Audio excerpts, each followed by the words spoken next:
do those poses today. Okay. So thinking about the first stage of Malasana with the legs together, I am sitting in Vajrasana with my knees together, feet together, and then I sit up straight and tall. Now in Vajrasana, the feet are obviously in the opposite direction as they need to be in Malasana, but still they're getting stretched kind of the opposite way. Okay. But squeeze your legs together, move your outer ankles in, your outer calves in, your outer hips in, and you'll feel a lift come all the way up into the chest. And lengthen up through your side ribs, roll the shoulder bones back, bring your shoulder blades down, away, in toward each other, away from the neck and into the center of the body and up, so you feel the chest get nice and broad. Go ahead and just stretch your arms out in front of you. So we're going to do that in Malasana one day soon. And then fold your palms together to your heart. Use your thumbs to lift your sternum. You can also lift through your ring finger. You can actually lift upward through each of the 5 fingers, and lifting the thumb up has one effect on the lift of the chest. Lifting the second finger up has another effect. Lifting the middle finger up has yet another effect. And they're all just like subtly opening the chest differently. So you can kind of play with that. And then close your eyes if you haven't already. And turn your awareness to your breath. As you inhale, make yourself taller from the tailbone all the way up through the head. Keep that height and move the prana, the energy of the breath, outward toward your side ribs and armpits. Inhale, make yourself tall. Exhale, make yourself broad. Inhale, extend yourself. Exhale, expand yourself. Use that breath to create additional inner spaciousness. And the spaciousness may feel different because we're sitting in Vajrasana rather than Swastikasana. Typically in you are literally taller because you're sitting on the legs. Okay. But also the Vajrasana and the Virasana work gives you a more, I guess I would say, vertical awareness of the spine automatically. But just that inner space may feel different because we're sitting slightly differently. But regardless, turn your awareness from the outside world to that inner world, that inner landscape of you, the domain of yoga. Use your exhalations to take your awareness there. And then from that space within, we'll chant 3 Oms together. Om. Om.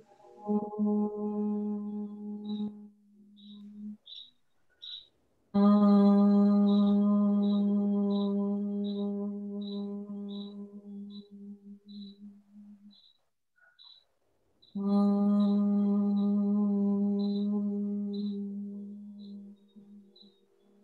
Follow that sound with your mind.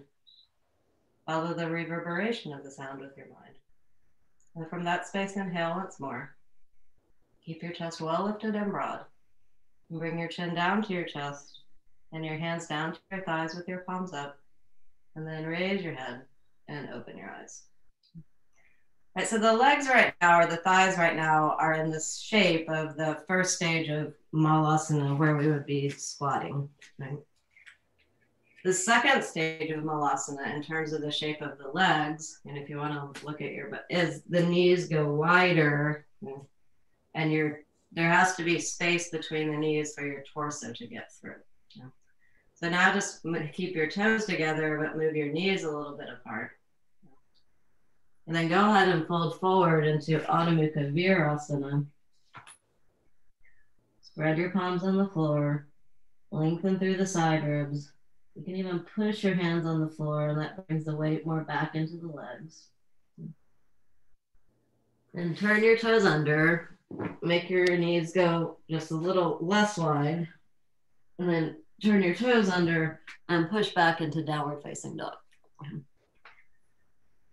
Spread your palms, keep your arms straight, and reach and open the backs of the legs. So we're going to do a lot of knee bending today. Not so much Padmasana work, though there's a little bit of Padmasana in the sequence. Okay? But knee folding in the Malasana and the Virasana. So you're going to open the backs of the knees. Come up to the balls of the feet and lift your quadriceps, inner thighs. And then as you roll over the balls of the feet and reach your heels back toward the floor, pay attention to the back of your ankles. Okay? As we're beginning downward facing dog, there's a beginning of the stretch that you need to accommodate in the ankles for Malasana. All right, and then walk forward till your feet are right underneath your hips. Place your hands in your pelvic bones. Roll your shoulder bones back and come all the way up into Tadasana. Just for a minute. Moving my coffee out of the way. All right, so we're going to do some Supta Padangusthasana work first. And I'm just putting a blanket down because I'm wearing black and the mat is black. Yeah, so you'll see it better if I put the blanket down. Okay. So again, if you have your light on yoga, just keep it open to plate 317 and 318. Okay. So we're going to do one leg in the first Malasana, all right? And we're going to do that on each side because we can feel the difference, right? And then we're going to do both legs. Okay. So it's going to look like this. It's a little different than we normally work. Lie down on the floor with your knees bent first.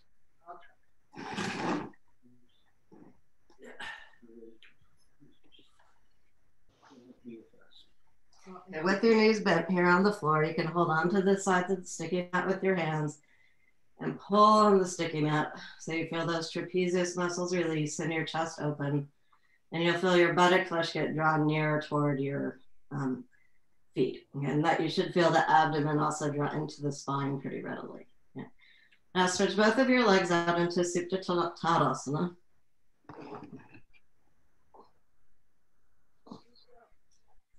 Then bring your right leg up, but think of the first version of Malasana squatting. And so then the knees would be together. So when you pull your right knee in for this particular version of Ardha Padmasana, keep as much of your thigh as you can in contact with your abdomen if you can pull it in that much. Yeah.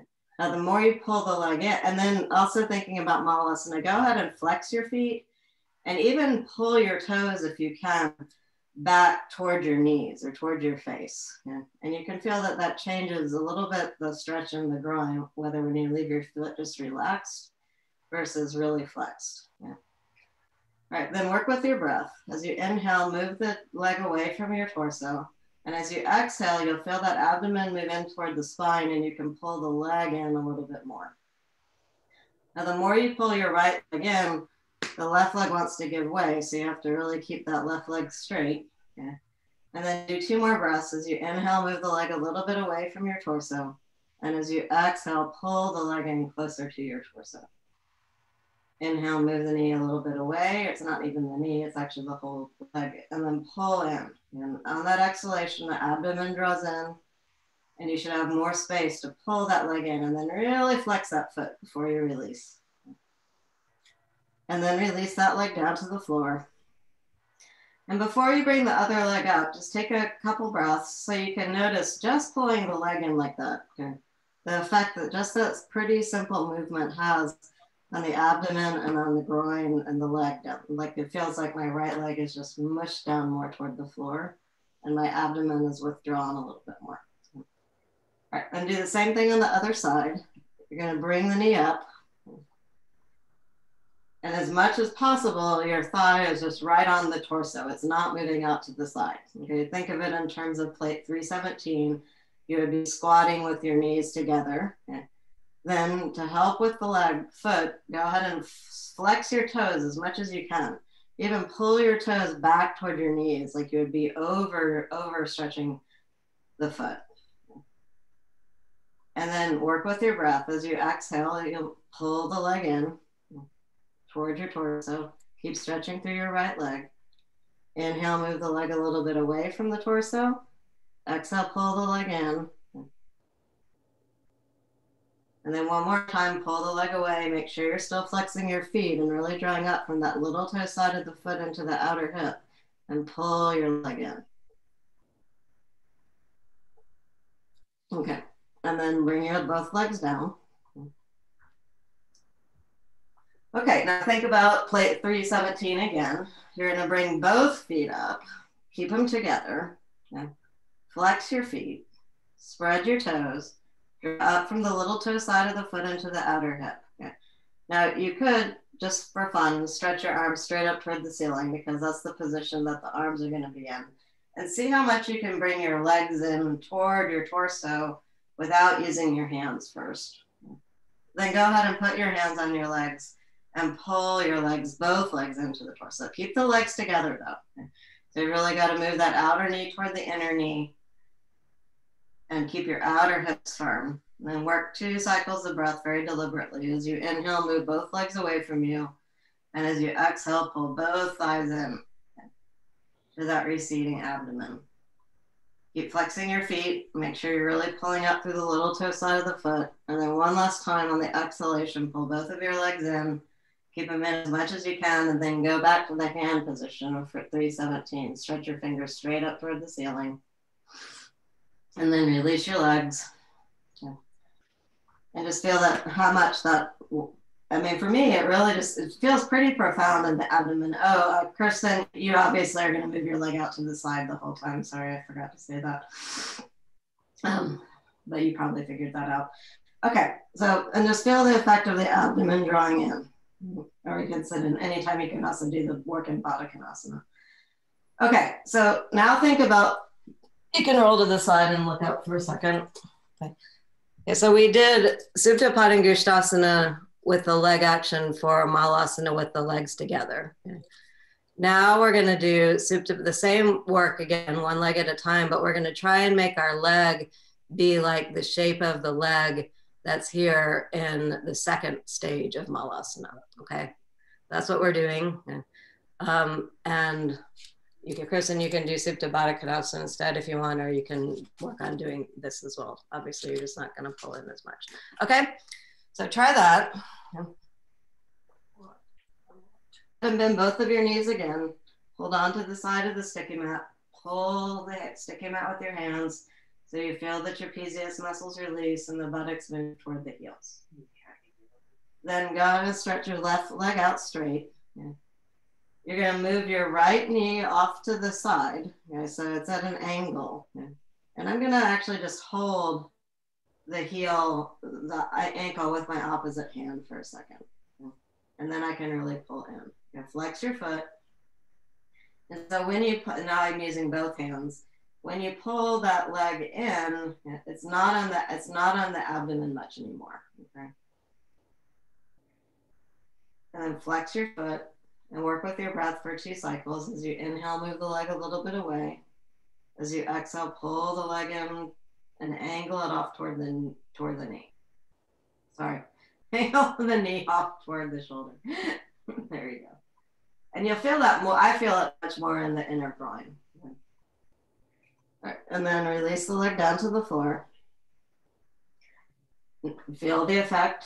And then do the same thing on the other side. Again, the knee is angling out toward the shoulder because when we're going to eventually do Malasana, the torso has to go between the legs. As I've been working with this sequence over the past couple of days, I've found that I actually get a really nice movement of the femur bone into the socket by holding on to that ankle with the hand. And it makes the fold of the knee deeper, but I can really feel it injecting the femur bone into the socket more.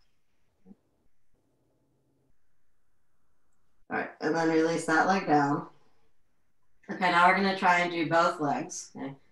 You're gonna keep both feet at the midline, flex your feet, move your knees out, and try and pull your legs in. Okay. Then you can just get your ankles and flex your feet, and then just pull in a little bit. It should feel really good on the lower back. At least it does for me.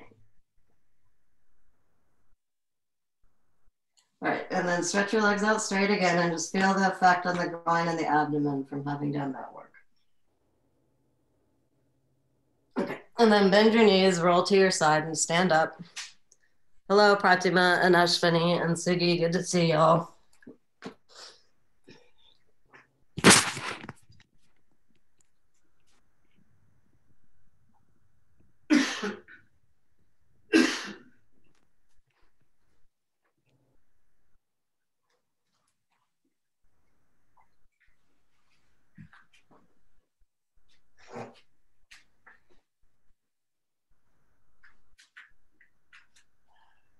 Okay, go ahead and be near a wall if you're near a wall.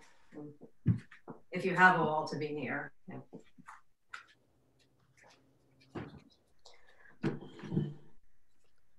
So we're going to do those same two leg positions while we're standing. Yeah, so there are two different stages that you could say of Udhita Hasta Padmasana. Okay. All right, so keep your left leg straight and bend your right knee straight up toward your abdomen. Okay. Or go off to the side. Kristen, you could also just do like a supported, you could put your leg up on the chair, or you could stretch your leg out straight. Okay. Well, that would be fine. Okay. You're going to pull the leg in like you were doing Malasana. Flex your foot. Okay. And really pull the leg up. As you inhale, you can let it drop a little bit, but as you exhale, you'll feel that abdomen draw in and really pull that thigh in toward the leg. Sorry, thigh in toward the torso. Okay. And then release that leg back down. And I feel actually now that I did that and compressed that side of my body, I actually feel taller on the right side of my body. Okay. All right, then lift your leg up. Flex your foot. Work with your breath for a couple of cycles. Each time you exhale, see if you can pull that thigh in a little bit more toward your receding abdomen.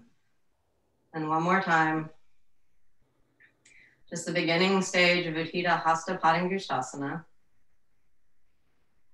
And then release the leg down. Okay. And now we're going to angle the knee off to the side. Okay. So you're going to lift the leg up. For me, it really works well to hold on. Well, we're going to do both. Hold on to your big toe, okay, and angle the knee out to the side. Move your outer hip away from the armpit. And when you pull on your big toe and push on your big toe, it's a good grip. But actually see what happens when you hold on to the right ankle with your right hand. And then when you pull up, you've got that whole hand now to pull the leg up. And for me, it really feels like it's much more, it's not so much about the foot, right, and getting the big toe, but now my whole leg feels involved in the process. Right, and then release down. Again, feel the effect of just doing that bent leg work. Right, then lift the leg up, angle it off to the side. You can get the big toe, yeah, that's fine. Spread your toes and push on the big toe and pull. And it works. I mean, it's the classic pose. But just feel how much more you can get that femur bone to move into the socket when you really grab hold of the ankle. Okay? And pull that shin up toward the knee and pull it back a little bit, and you'll feel even more opening coming into the hip. Okay? All right, and then release and stand up into Tadasana. All right, and then get a brick.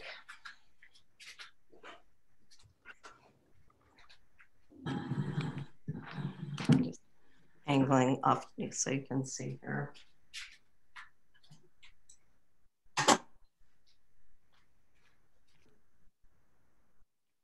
You need a brick in a second, but right now we're not going to use a brick. So if you look at both of those plates, there's a ton of stretch in the back of the leg, or the back of this ankle, this part right here. So what we're going to do first is put the ball of your foot up the wall. Okay. And then bend your knee a little bit. And you'll feel some stretch, let's say, or sensation coming in the back of the calf and the back of the ankle. You need that for Malasana. Do that on the other side. Just preparing the ankles to get ready for the Malasana work.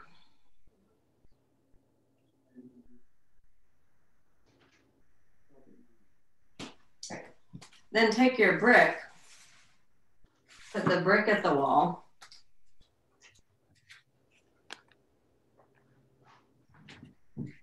And then you're going to put the ball of your foot. For me, what I'm doing is I'm actually putting the edge of the brick right at the base of the balls of my feet. All right. So when I put that at the edge of the brick, and then I put my heel on the floor and bend my knee a little bit, I get even more opening in the back of the ankle and the back of the calf. If you have bigger feet, okay, you might need to elevate the brick. Okay. But for me, it's really pretty perfect when I just get the edge of the ball of the foot up there on the brick, and then bend the knee a little bit. And then do the same thing on the other side. Okay. Let me see how that's going. So you're stretching the backs of the knees. There you go. All right, then go ahead and put your hands on the floor. Sorry, go ahead and stop that. Move away from the wall. Put your hands on the floor and do another downward facing dog. Okay. So we've done some of that standing preparation. Now this downward facing dog, I bet that you're gonna feel more opening in the backs of the legs, right? Okay. So we just did that Malasana prep. So what happens when you're in downward facing dog? So yeah, I feel a lot more freedom and opening in the back of my calves and my ankles. And if you were to get your feet flatter on the floor, you can really see that the shape of that ankle in Malasana really starts off in downward facing dog. All right, and then walk forward till your feet are right underneath your hips. Place your hands on your pelvic bones. Roll your shoulder bones back and come all the way up.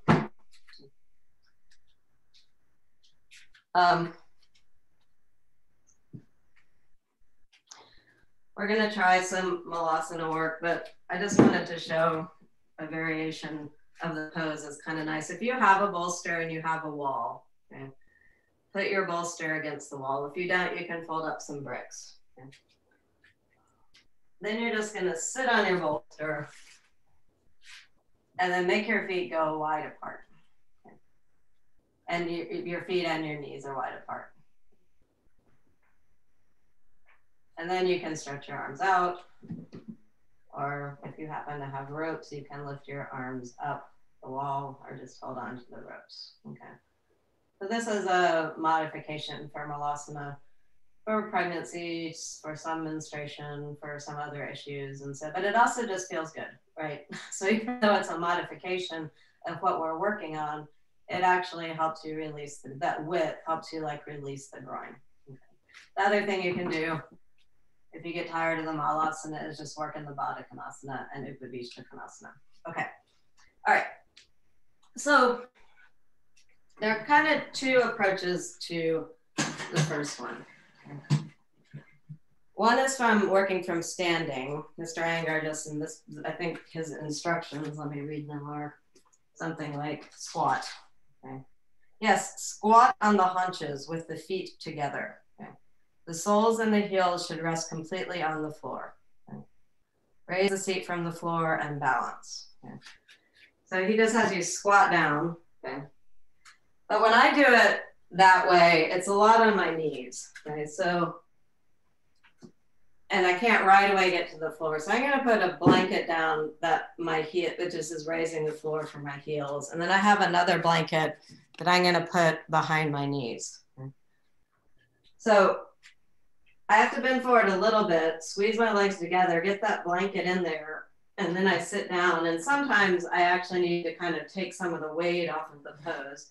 But actually you can have your chair, the chair is actually kind of nice because you can do a really nice supported version. Okay. Could you tip your camera down so that we could see your legs better? Yes, I will be happy to, and thank you for telling me that I didn't. Thank you. I also haven't moved in closer than I usually do. All right, there we go. I'm showing from the side, but I can show from the front too. Okay. So ideally you want your heels to go to the floor. Mine aren't going to the floor yet. So that's what this little folded blanket is for. Okay, it's raising the floor up. Okay. Then I stand on the raised floor with my legs together. Okay. I'm gonna bend my knees a little bit and put this blanket behind my knees. Okay. And then I'm gonna squat. Okay. And then I've got the chair here, so I can actually use the chair to stretch the leg arms straight out. And I'm in a very nice supported version of plate 317. Okay. You don't necessarily need the chair. My knees are actually doing better in this pose than they have been. And so sometimes I have to really like hold on to the chair to take some weight off the pose of my knees. Okay. But there you've got Malasana, but you want to have your knees together, knees completely together. Okay. There you go. Unless you aren't supposed to have your knees together. And then you cannot. There you go, Sugi. Good. Nice, Pratima. Good. All right. And then just sit down on the floor.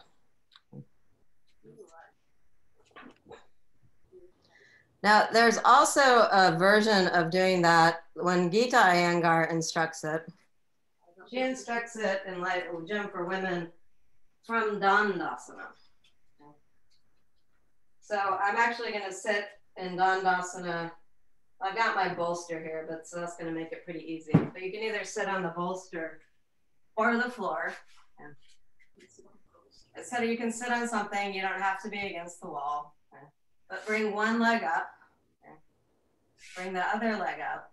And then I'm sitting on some significant amount of height. Squeeze the legs together. But I push myself away from the wall, away from the bolster. And here I am in plate 317.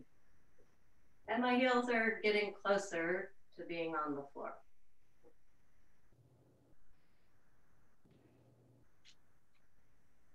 So that's the first stage of Malasana squatting. Okay, pretty good, everyone. Oh, that looks good. All right. Then stand up, put your hands on the floor and do another downward facing dog. And see what this downward facing dog feels like after plate 317. After 317 Malasana. Good job, Kristen, with the I was thinking of you in the last dog to raise your shoulders and hands up. Anne, are your knees together or not together in 317? Oh, you know, that's an interesting thing. You know, I was thinking we would just be doing it regularly, but now that you mention it, you could keep your legs together in downward facing dog, and it would be even more like Malasana. So, yeah, because when you bring your feet together, there's actually more of a back ankle stretch.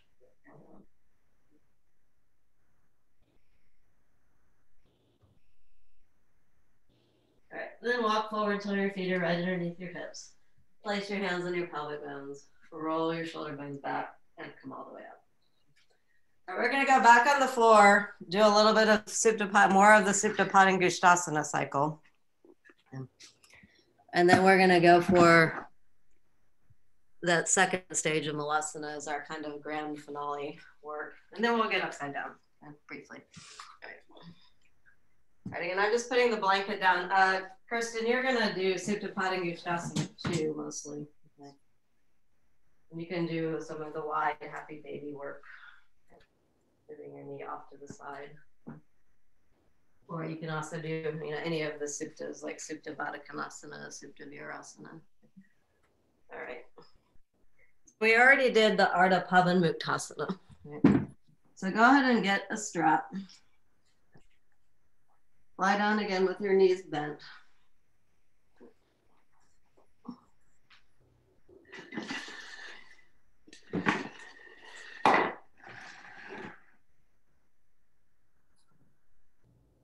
Pull on the sticky mat with your hands so you feel your buttock flesh move toward your knees and your abdomen draw in toward the spine. Then stretch your leg out straight and put the strap on the ball of your, you can put the strap wherever you want to put it on your foot. I have it on that place I've been working on a lot lately, between just at the top of the ankle arch. Okay, so here's Supta Padangusthasana 1, and when the legs are vertical. The working toward the next pose requires a lot more abdominal work. And so now we're going to pull Supta Padangusthasana 1 in more toward your torso. Okay. The more you pull that leg in, the more you have to get opening in that front groin. Okay. Now you're going to exhale and do a sit up. See if you can get your big toe, those of you who can do, and bring your forehead closer to your shin. Then lower yourself back down and pull your leg with you, keeping the bottom leg straight. If you happen to have bricks or a blanket nearby, you can put it underneath the outer hip of your right leg. And then you're going to move your right leg out to the right for Supta Padangusthasana 2. And that brick or that blanket, you should really feel that it opens that inner groin by moving your outer femur bone in. All right, then you're going to bring your leg up, switch hands. First, and you can also be like in Upavishta Konasana and twisting. That would get the similar work in your lower back. Right, so this is called Parivrita Supta Padangusthasana 2. Doesn't have a lot to do, Supta Padangusthasana. It doesn't have a lot to do with Malasana, but it is a nice release on the lower back. Then go ahead and go all the way back to Supta Padangusthasana 2. You can remove your support this time if you want. Feel that opening in the groin. Close the fold of the knee completely. Here's the little bit of Padmasana. And bring the little toe side of the foot up to the top of your thigh. And just open your leg into half Padmasana. And mostly in this sequence, we work with a little bit more releasing in the groin and internal rotation. But notice, at least for me, the external rotation of the Padmasana is coming pretty nicely, having done all that internal rotation work. Okay, then keep your foot where it is if it doesn't hurt your knee. Flex your other foot up and pull both legs in. And this would be like we're working toward Marityasana 2, which has a Malasana element to it. And then put your left foot on the floor and just cross your right ankle closer to your knee so that your shin is actually parallel with your collarbone. Okay. All right. Then do a sit up again. So your pubis and your navel come toward each other. Pull your leg in closer to your torso. And then with your right hand, either holding the strap or holding your foot, you hook the elbow behind the head. Have your shin be parallel with the collarbones. If you can get your chin on your shin, go ahead and do so. And then stretch your left leg out as straight as you can. Even if it doesn't go to the floor, make it straight, straight, straight, straight, straight. Okay.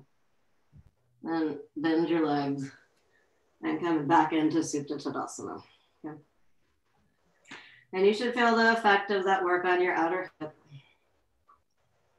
and your inner groin and your front groin. And maybe even all the way up into your brain. Okay. All right, so second side, try and remember the same thing. You're going to get your big toe or use the strap for Supta Padangusthasana 1. Or we just go straight out to Supta Padangusthasana 2. Now, pull your leg in closer to your torso, keeping both legs as straight as possible. Exhale and do a sit-up by drawing your pubis and your navel toward each other and drawing your upper abdomen in as well. Pull the leg closer to you and lay back down and pull your leg with you. And if you have your blanket or block nearby for the first Supta 2, you can support the outer hip. That just kind of eases you into the groin opening of the pose.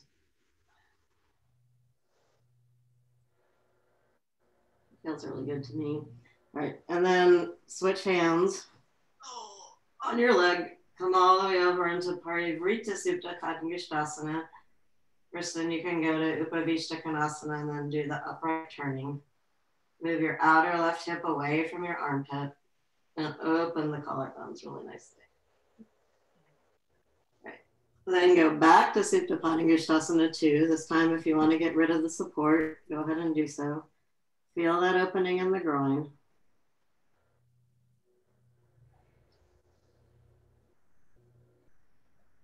Close the fold of the knee and put the little toe side of your foot on the top of your right thigh. And open your leg for half Padmasana. Feel again how the internal rotation work of the Malasana bending actually gives you some nice opening in your external rotation. Bend your right leg. You can stay here, but if it doesn't bother your knee or your ankle, you can go ahead and really flex your right leg because it's like I'm getting ready for Malasana. Person, you could do something like this instead, just off to the side. Yeah. All right, then put your right foot on the floor and move your left ankle to your, just above your, just below, well, I guess it is above, in the sense that the thigh is actually above the knee, but right now it's below the knee. Okay. Flex your foot. Your left shin should be parallel with your collarbone, right? Okay. Then pull both legs in. Oh, sorry, well, you don't actually have to pull both legs in, but get hold of your big toe, or you put a strap around your foot, and then do your sit-up again, pubis, navel, upper abdomen also, and hook your elbow behind your head. Sorry, that was something kind of just caught in my head there. It went away. All right, and then pull. And then see if you can straighten out your leg, the right leg. And then release all of that and come into Supta Tadasana. All right, then roll to your side again. If you have your Light on Yoga, take a look at your Light on Yoga, page 318. Plate 318. This one color. Can you see him? There he is. Okay, so we're gonna attempt the arm part of this one arm at a time, laying down, okay? Because look, I mean, his hands, their elbows are bent, right?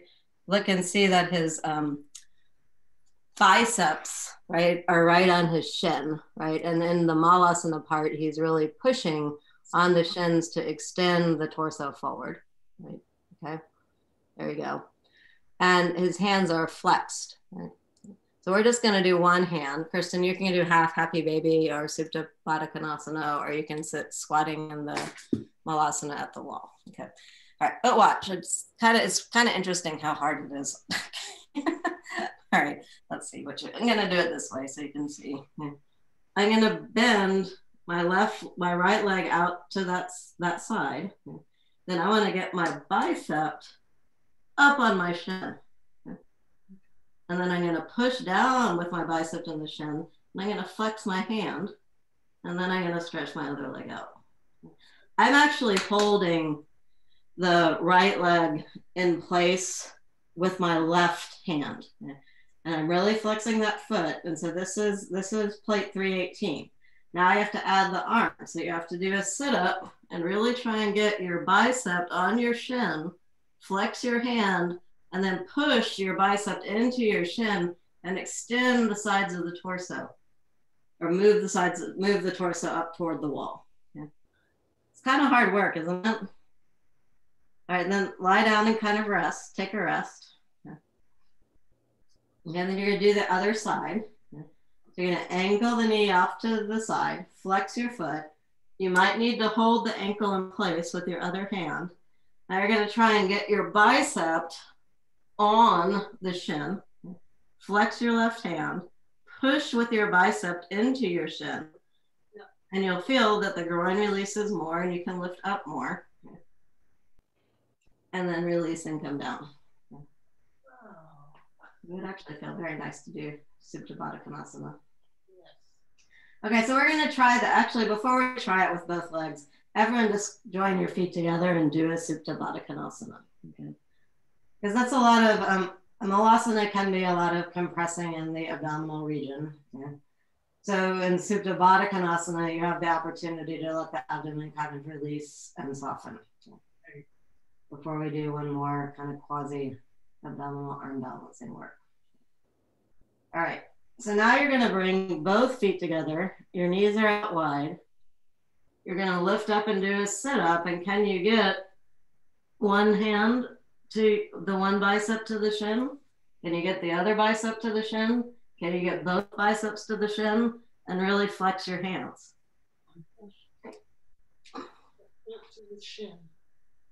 There you go, pretty good everyone. All right, then release. There you go. And come back into Supta Baddha Konasana. Stretch out straight first, and then you can come back into Supta Baddha Konasana or Baddha. Yeah, there you go. Looks good.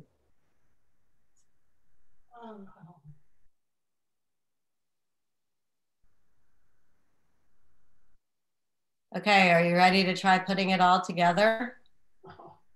So I'm gonna sit now on 2 blankets, but I have 2 blankets to sit on. I'll move back to black. I'll adjust my camera in just a second.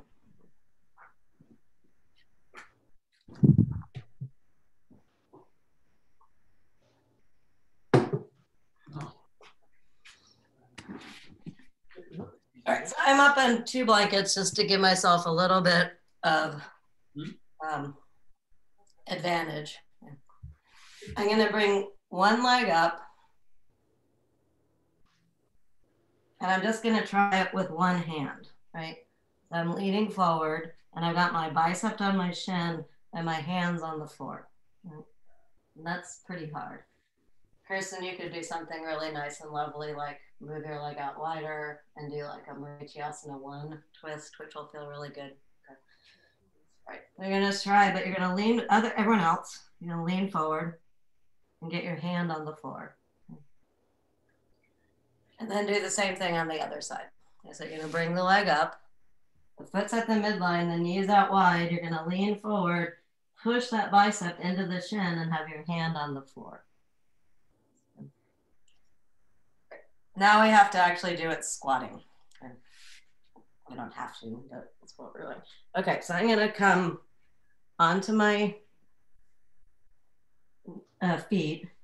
My buttocks are off the floor. I have a little bit of support for my heels because they aren't quite going down. Your knees have to be wide enough apart that you can pull your torso through, but then put your biceps on your shin, your hands on the floor, and look forward and really push your biceps into your shin. And feel how that really releases very deep in the groin. Look forward. He's looking right at you in this particular stage of Malasana. You have to get your knees, let me see, Ryan. Your knees out, you want to bend your elbows. Okay, yeah. That looks good. Everyone rest. That's good. Okay. This is probably another pose that, this depends a lot on body proportions, but take a look again at plate 318. And take a look at the angle of his elbows. Mm-hmm. Right. So, so he's long-armed, short torso, right? Long-legged. I'm the opposite, but a lot of you have long arms too, okay? So you may need to angle your elbows out a little bit wider. But also think about it in terms of what's coming. We're not going toward any of this today, but eventually you bind in this pose. So in order to bind, see how his elbows have to angle out to wrap around the leg and the back. That's plate 3, 19, 20, and 21. Okay. And what I'm noticing is it looks like his shoulders are rolling in. They are. Okay, yeah, because eventually you're going to go behind your back. Yeah, exactly. Okay. So, I mean, eventually, this is a rounded back pose. I mean, you can look at plate 322. I mean, eventually, you bring your head all the way to the floor, and it's a very long, rounded back pose. Okay. But there are other stages. You know, the first stage, it's upright, right? And his shoulders are back, and he's getting length in the torso. In the second stage, which is only as far as we're going today, his shoulders are beginning to drop a little bit, but they're still pretty in this, in the socket, but his torso is still extending forward, right? Okay. It's really not until he binds, okay, that he starts to that the rounding of the back really starts happening and he starts to bring his head down, okay? So try it again, but take a look, think of what we're doing it again for the sake of getting a little bit more angle at the elbow, okay? And really push, okay?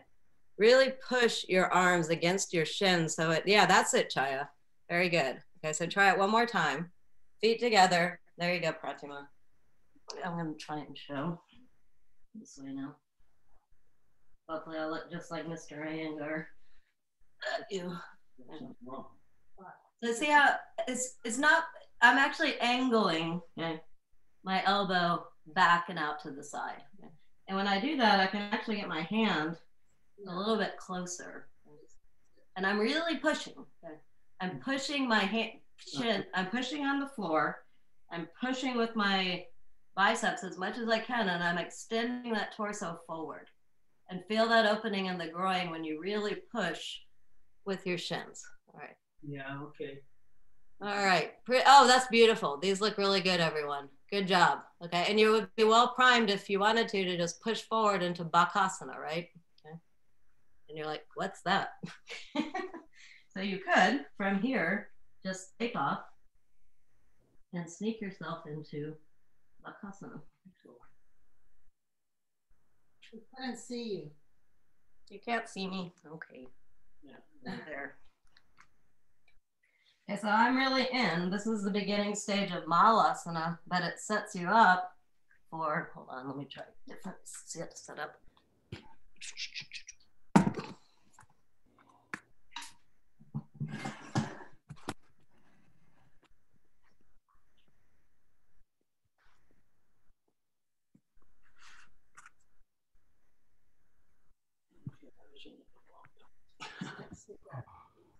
So I'm in, right? Can you see me now? I'm in this tiny little box. Yes, yes, good. Okay. Then all you do is you roll onto your tippy toes and bounce. I don't know if I'm gonna do that. And that pose is called Bakasana. So you can just give it a go.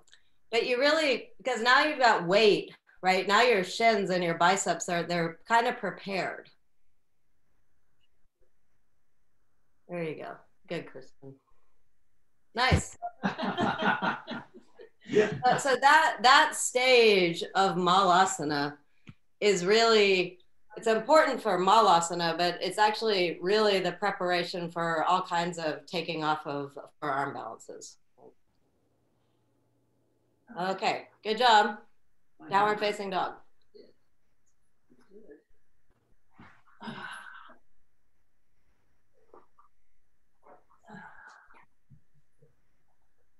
And just feel the effect that this downward facing dog has after having done that stage of Malasana and touching Bakasana.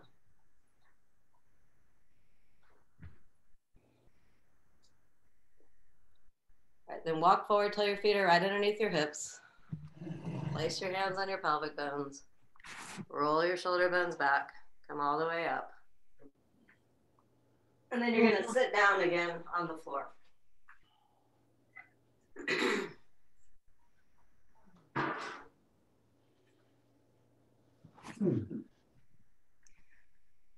One of the things that Mr. Iyengar says about the effects of the Malasana work is he says that it strengthens the abdomen and it's good for backache. It reduces backache. I do find though sometimes when you're working really hard in Malasana that, and particularly if you're shaped a little bit more like me where the back is the opposite, normally it doesn't like to do that. Sometimes it feels, I won't say too much, but for me it feels nice to twist afterwards. Okay, so we're going to do a lower back twist, a middle back twist, and an upper back twist. Okay. For the lower back twist, we're going to do Vajrasana. Okay. I'm sitting up on a couple blankets. Okay. I'm bringing my left foot into Swastikasana, and then I'm putting my right foot on top of my left foot. Okay. Person you can do this, no problem. Okay. Sit up on some height. Okay. And then you're going to turn toward the right. Or, sorry, turn toward whatever your bottom foot you brought in. I brought my right foot in, I said left foot, and then you're going to turn. And you should feel this twist in the lower back. I mean, you might feel it other places in your back, but primarily you'll probably feel it in your lower back. All right, then swing your legs straight. And you're going to do the same thing on the other side. Okay. I'm sitting more toward the edge of my blankets just because of the way I'm set up. So bring one leg into Swastikasana, and then the other leg goes into Virasana, and the Virasana foot goes on top of your Swastikasana leg. Okay. And then turn the opposite way.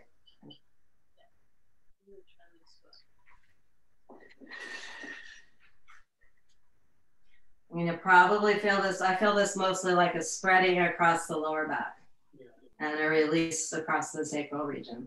It's not that I don't feel the rest of my spine, but primarily I feel it as a lower back release. Okay. All right, Kirsten, you're just going to do Marichyasana 1 while we do Marichyasana 3. Okay. All right, now straighten your legs out. Now bend your right leg up. Okay. And look, it's kind of like it's doing Malasana. Okay. And lean back, okay? And you can move your abdomen flush from left to right and sit back up. First, just hold on to the knee with your hand. Keep your elbow wide. Oh, interestingly, that would be like beginning to wrap, because there's a wrapping version of Marichyasana 3 also. Okay. So keep your elbow wide, just turn, and you should feel this one, like I feel it more in my middle back. Then if you can hook the hook of your elbow around the front of the knee, you can turn in that position also. And it has a slightly different effect on the middle back. And then those of you who can you hook your elbow all the way over to the outside of the arm, of the leg, turn and rotate. Now again, push that bicep against your leg and turn and rotate more. And come back to the center. And then keep the leg where it is, but turn the opposite way. That's called Marichyasana 1. And I feel that one more as an upper back twist. And this is really and there's clasping versions of all of these twists too. Right? So they're all kind of in some ways in, you could say, a Malasana plan. Okay. All right, so second side, bring your leg up. First, and again, you're just going to keep the leg wider, and you're going to go just to Marichyasana 1. All right. Everyone else, you can lean back, move your abdomen flush out of the way. Right. Just hold on to the knee with the hand first. Keep the elbow wide and turn and rotate. Again, you'll feel this primarily in the middle back. I feel it in this arm position, middle back on my right hand side, the side that I'm turning toward. Then, if you can, lean a little forward, hook the elbow, the hook of the elbow or the bend of the elbow around the knee, turn and rotate. And then the next stage, if you can hook your outer arm over the knee, turn and rotate. And I feel in that hand position, the twist is going more toward the opposite side, toward the left side of my middle back. And then release. And then everyone just do a Marichyasana 1. Again, I feel that one mostly in the upper back. All right, then stretch your legs out straight. Roll over to the side. We've been working really with pretty tight compacting poses today. So before we go up into Shirshasana, you're just going to go wide into Prasarada Padmasana, or stay in the concave back stage. And then you're going to lower your head down to the floor, lift the shoulders away from the ears, spread your palms, and come into Prasarada Padmasana. Partly to feel the nice open spreading sensation in the pelvis and the groin that you would get having done all of this compacting work. Straighten the legs, Sugi. There you go, Pratima. Yeah, that's good, Kristen. All right. Then come back into that's good, Sugi, even more. There you go, Sugi, good. All right, good, Melinda. All right, then walk your hands forward. Good, Bob. All right, and then come all the way back up and do whatever it is you do when headstand rolls around. Okay, that could be more Prasarada Padmasana. That could be headstand prep. Okay. It could be a chair Dvipada. It could be Supta Virasana, Kristen. It could be Singhai Supta Baddha Konasana if you don't want to do Supta Virasana. Could be downward facing dog again. And just a question, Uh-huh. something that you don't have to answer right now, but I'd like some reflection upon it. I've been having trouble, like pain in my elbow, but it doesn't hurt to bend, or it's, I don't know if it's arthritis. When I put like a anti-inflammatory cream on it, it relieves it. Mm-hmm. And especially if I'm like on my elbows, if I Okay. don't, yeah. You're using some kind of head thing though, aren't you, for your Yeah, headstand? for that, that's why I'm saying, but I'm like putting all my teachers this little nugget here to reflect upon what am I doing wrong, or am I aggravating a situation? Yeah, I guess I would say probably don't weight bear on it, and maybe make sure you're using belt around the elbow and downward facing dog and things like that. Vicky, your legs are going a little bit too much over to the left. No, other way, to the right, I guess. There you go. Yep. There you go. Okay, Ryan, that looks good. Marsha, can you move your buttocks up and lift up through your inner heels? Gay and Cliff, that looks pretty good. Good, Sugi. Good, Melinda. Everyone flex your feet like Malasana. Okay. And you can even pull your toes down and you feel that stretch on the inner leg. Keep that and then bring your feet back into Tadasana. Into the inversion foot. Okay. Taya, that looks pretty good. You're getting some good opening in the armpits. Melinda, a little bit, it looks like your elbows are both kind of pointing to the right a little bit too much.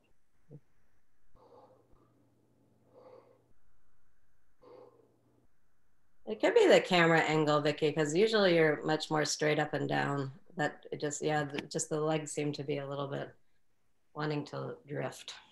Nice, Sugi. Sugi had a really good idea. He put his feet into Baddha Konasana. So if you've got a little bit more juice left and headstand and you want to put your feet together and knees out wide, Pratima, that's looking pretty good. Okay, good. And you be careful with the leg position since that thing is not near the wall.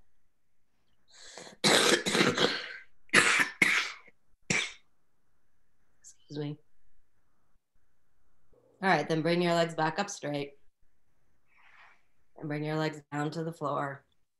And then you just rest in downward facing child's pose.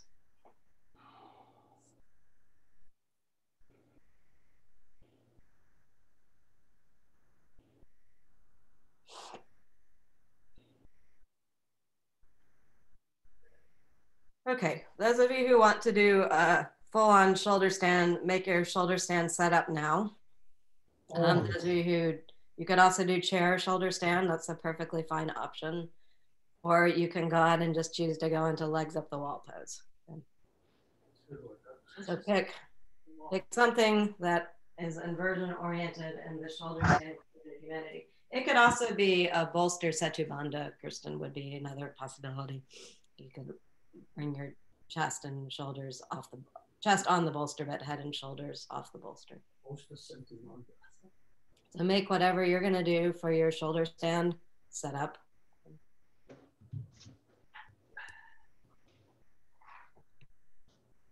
And then once you're there, and once you have it set up, you can go ahead and go into shoulder stand.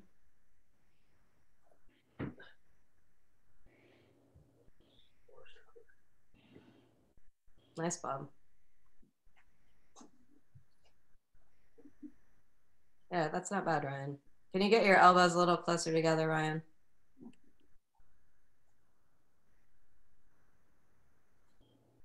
Good, Melinda. Yeah, your shoulders are, the elbows are in a lot, really getting along well. Sugi's throwing in a handstand here.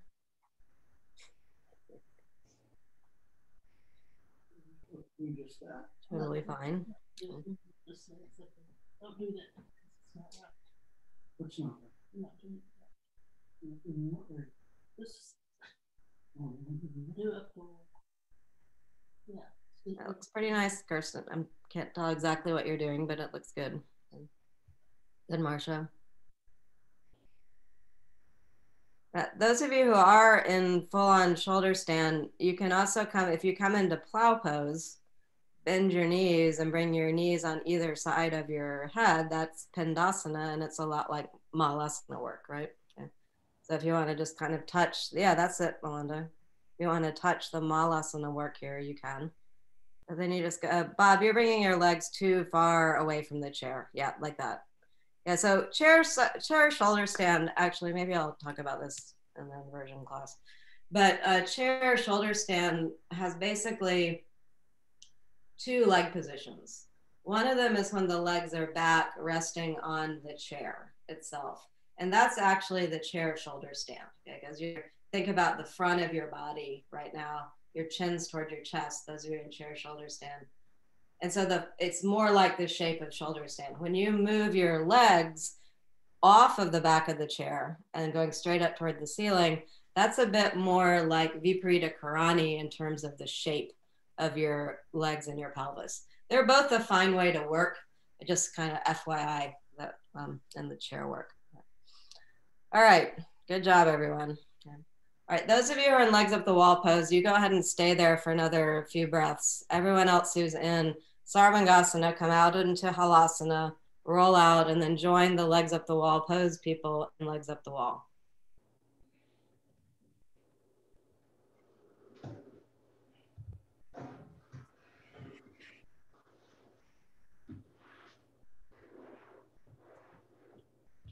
I'll be right back while you're setting up.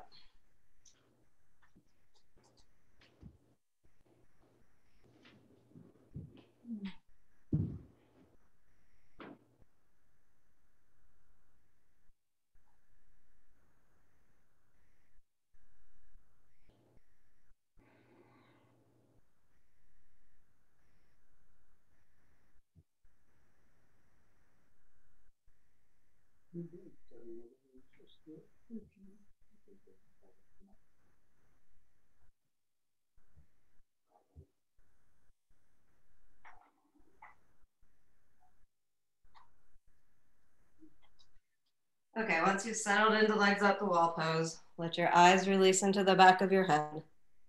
Let your tongue release away from the roof of your mouth.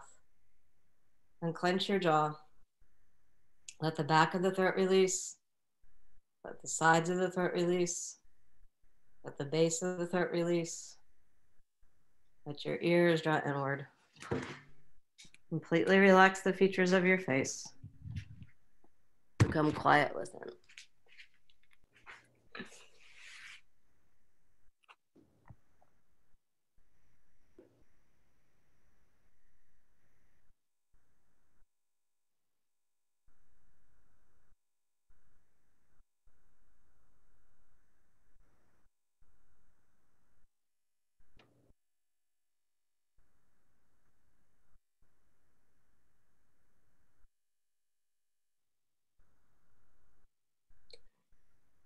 All right, and then keeping this nicely internalized state, as much as you can, just transition to the Shavasana of your choice.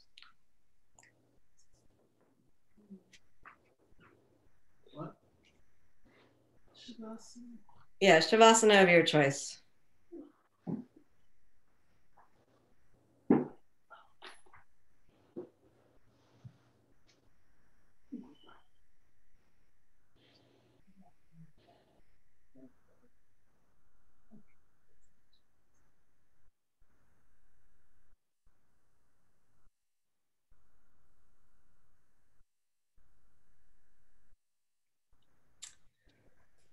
So the Malasana, the name of the pose is a garland pose. And the garlanding refers to the action of the arms. We didn't do that so much, that aspect of the pose so much today.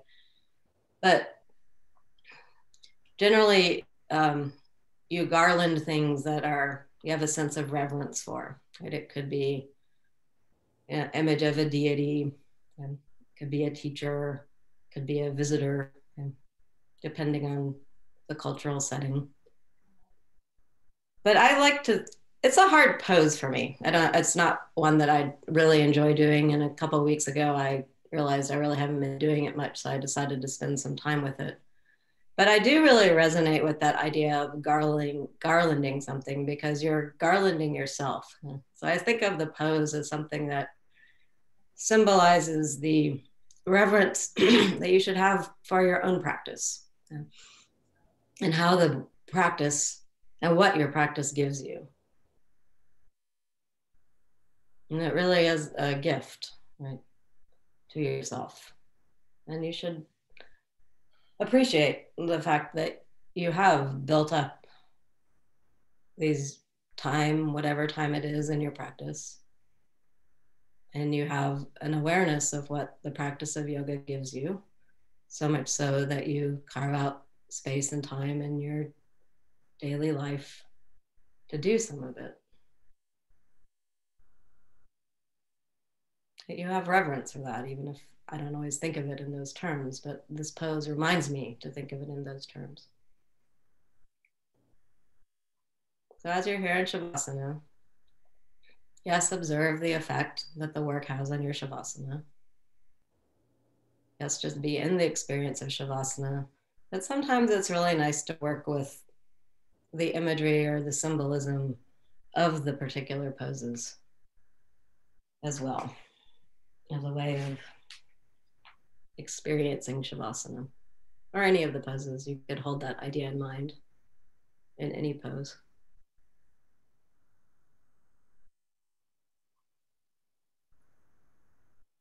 And from that still place within, let's inhale, consciously bringing that sense of reverence for your true self, that seed of your own true splendor with you as you go about your work in the world. Place your hands on your rib cage, bend your knees, roll over to your right side, and use your hands to push yourself back up. And sit up straight and tall. Lift your chest well. Close your eyes and fold your palms together at your heart. Observe the effect that your practice has on you. Observe it on every layer of your being, from the physical to the most deeply spiritual. In gratitude to the benefit you receive from your practice of yoga, in gratitude to the people I have the opportunity to learn and study and practice yoga with, and in gratitude to the lineage of Hatha Yoga itself, as practiced by BKS Iyengar, reaching back to the sages of India, and down through a line of teachers and students to you, here on the mat in Austin, Texas, or Paris, France, or wherever you happen to be in the world through the miracle of Zoom. Namaste.